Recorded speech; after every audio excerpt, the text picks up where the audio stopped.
Hello everyone, this is Brett Rathbun. I'm a meteorologist at the National Weather Service in Albany, and I will take you through part 2 of our Spring 2025 SKYWARN Spotter Training, going through severe weather products. We'll go through a timeline of various severe weather products that we issue, going from usually a few days out up to the current time. So usually the first thing we do when it comes to severe weather is that we start with coordination, especially with the Storm Prediction Center that issues the severe weather outlooks for every single day. And this is an example of a severe weather outlook that we would coordinate with them. And you can see in this example, this is from July 16th of 2024, showing a slight and enhanced risk for severe thunderstorms across most of eastern New York and western New England. After coordination is complete, we will begin our impact-based decision support services. And by doing that, we will either issue one-page briefings or a full briefing sent out to our emergency management partners. And some of these will also be accessible on our website to the public. So this is an example of one of our updated briefings from the July 16th, 2024 event, going through the enhanced and slight risk for severe weather across our county warning area. As we get closer to the event, especially the day of the event, when we begin to look into the potential for some severe thunderstorms, we will continue with coordination, especially with the Storm Prediction Center, and we may eventually issue either a severe thunderstorm or a tornado watch for a large area, including multiple different counties and states. So if we go back to our July 16th, 2024 case, you can see here the severe thunderstorm watch was issued for a good portion of eastern New York and western New England, with the highlights of a couple tornadoes, isolated hail up to ping pong ball size, and also scattered wind gusts, potentially up to 75 miles per hour. As we get into warning operations and storms are ongoing, if storms could potentially become severe, we would then be issuing warnings, either a severe thunderstorm or a tornado warning, which usually covers a much smaller area and a few counties.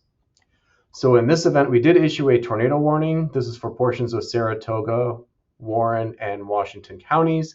And you can see the threat hazard was for radar indicated tornadoes and also the potential for some pea-sized hail. Finally, after the severe thunderstorms have concluded, that is usually when we start receiving reports from you to see what sort of damage occurred from any of the thunderstorms that moved through. Any reports you do send to us will be transmitted into a local storm report and transmitted onto the web. And an example is shown on this slide here, showing a train spotter reporting trees down in Warren County from the severe thunderstorms that moved through during this event. Here is a table showing some of the Storm Prediction Center outlooks, the different ones that can be issued.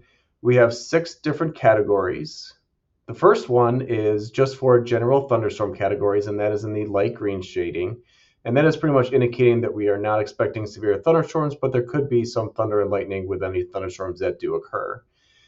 As we continue on with potentially more intense storms, you can see we can have different categories ranging from marginal, slight, enhanced, moderate, or high.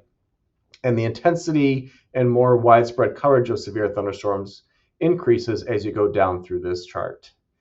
So again, for the definitions of a severe thunderstorm, you're looking at wind gusts of at least 58 miles per hour, hail at least 1 inch in diameter, or a tornado. Or if you get into some of the enhanced, moderate, and high outlooks, we could be looking at more significant severe storms, including high-end tornadoes of either EF2 or greater, hail 2 inches in diameter or greater, or wind gusts of at least 75 miles per hour or greater. Here is an example of some of the probabilistic SPC outlooks that are issued when we have our categorical outlooks. You can see here we're going back to our July 16th, 2024 case. You can again see we're highlighted a slight and enhanced risk for severe thunderstorms on this day. And usually these outlooks are generated based on the probabilities of either seeing tornadoes, hail, or wind across these areas. So you can see in this outlook from the morning of, we are highlighted under a 2% chance for tornadoes, and this is pretty much within 25 miles of a point, each of these probabilities.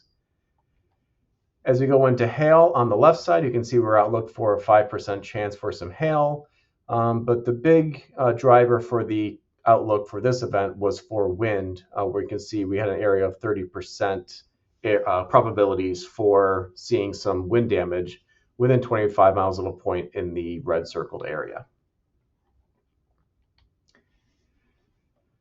Along with the severe weather events, the Storm Prediction Center usually issues mesoscale discussions highlighting the event and pretty much what we were looking at in terms of severe storms and ongoing mesoanalysis. So this is an example of one that actually occurred earlier this year, March 16th, 2025. Usually what the Storm Prediction Center will do is highlight an area that they are looking into either potentially severe weather or not expecting severe weather. In this example, they're kind of highlighting that some isolated damaging winds could occur kind of in this brown circled area, but the overall severe weather threat will gradually diminish through this evening. And this is pretty much highlighting of whether or not they're going to issue a new watch downstream of a watch that was issued across parts of central and western New York. A new feature for these mesoscale convective discussions, which is seen on the left image here, are these fields of most probable peak intensities for each of these mesoscale discussions. So you can see here within the highlighted area, they were highlighting most probable peak intensity of winds being anywhere between 55 and 70 miles per hour. Tornado wind speeds, if a tornado were to occur, tornado winds of less than 95 miles per hour, so on the weaker side of the EF scale, or hail less than or equal to 1.25 inches. So it is important when we get into severe operations to know the difference between a watch and a warning. So of course, a watch is a preparedness stage. So that basically means that conditions are favorable for severe weather over the coming hours, but that doesn't necessarily mean that severe weather is occurring at this time. So again, this is pretty much a remain alert and prepare stage. When severe weather is imminent or ongoing, that is when we go into the warning stage. If there actually is a thunderstorm that is producing damage or will be producing damage very soon, this is when a warning would be issued. And for all these warnings, it basically means take immediate action and protect yourself. When we think of watches and warnings and helping to educate the public, we love to think tacos as well. So let's say you have all the ingredients to make a taco, seen on the left image, but you don't necessarily have a taco completely put together. That is pretty much when you would be under a taco watch. So you have the ingredients in place, but you don't yet have a taco. When you have all the ingredients in place and the taco is put together and is imminent, that is pretty much an indication of a taco warning. When it comes to severe thunderstorm warnings and even tornado warnings, we can issue what are called different tags on these events to highlight the impact of each of these severe storms. So we have on the left side, if we're looking at just a generic severe thunderstorm that could produce wind gusts up to 60 miles per hour and maybe hail of around an inch or so, we could issue what's called a base severe thunderstorm warning, and that is pretty much your lower end severe thunderstorm warning. If it is a more intense system and we're expecting potentially either greater hail and or wind, we can upgrade to what is called a considerable tag, which heightens the wording a little bit more into the warning issuance. So you can see in the middle example, it does include this is a dangerous situation. These storms are producing widespread wind damage and seek shelter now. So it gives increased awareness that there is a more impactful event coming by and it is very important to seek shelter. The highest tag is called a destructive tag, and that can occur when there is potentially either a very strong tornado or pretty much maybe a confirmed tornado, very high winds, for example, 80 miles per hour or greater, or potentially very large hail. You can issue a destructive tag, and then again, that will continue to increase the wording of a very dangerous situation from any storms that are coming through your way. Now, in terms of these SPC outlooks, the SPC has created these graphs showing just how many days of either thunderstorms or severe weather is typically seen across the country in a given year. So this is the yearly average going from 2015 to 2023. So you can see on the left side here, this is the average number of thunderstorm risk days or the general thunderstorm area that is outlooked by the SPC throughout a given year. And you can see by the numbers here, we are generally outlooked anywhere between maybe the 80 to 100 days per year that we are outlooked, and at least the potential for some general thunder. In terms of severe weather, if you go on to the right side, this is for a marginal or greater severe weather risk day. So basically this indicates anytime you're outlooked in a threat for severe weather for a given day.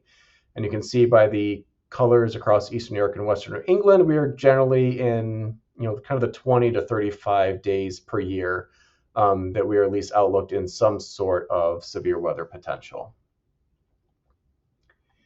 If we move higher up into the outlook scale, if we go to a slight risk or greater severe weather days per year, you can see we average anywhere from around 5 to 15 days per year. And then if you go to an enhanced risks or greater, so this is pretty much enhanced, moderate, or high risk, we usually see anywhere from none to maybe 1 or 2 per year on average. And again, this is over the course of 2015 to 2023. And if we continue, while this slide isn't shown, we generally average either 0 or 1 moderate days per year. Moderate days are pretty infrequent up in this area. And while we have had a high risk before, they are very infrequent to have a high risk up in our area. This is all for part 2 of this lesson. Thank you for listening. And when you are ready, you can move on to part 3.